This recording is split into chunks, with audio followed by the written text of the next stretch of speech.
Assam news এক্সপ্ৰেছলৈ আপোনালোকক স্বাগতম জনাইছোঁ। পুৱাই অন্ধকাৰ হৈ পৰিল সমগ্ৰ মহানগৰী।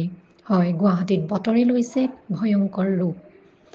দিনতে ৰাতি সদৃশ পৰিৱেশ গুৱাহাটী মহানগৰীত।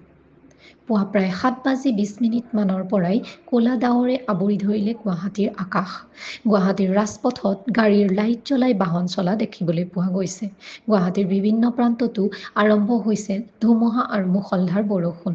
পুৱাই বতৰে ভয়ংকৰ ৰূপ লোৱাৰ পিছতে হাহাকাৰ লাগিছে স্কুলীয়া ছাত্ৰ-ছাত্ৰী আৰু কৰ্মস্থলীলৈ ওলাই যোৱা লোকৰ মাজত। বতৰ বিজ্ঞানৰ মতে ৰাজ্যখনৰ বিভিন্ন প্ৰান্তত পুনৰ এনেধৰণৰ ভয়াৱহ বতৰৰ ৰূপ দেখিবলৈ পোৱা যাব বুলি আশংকা কৰা হৈছে।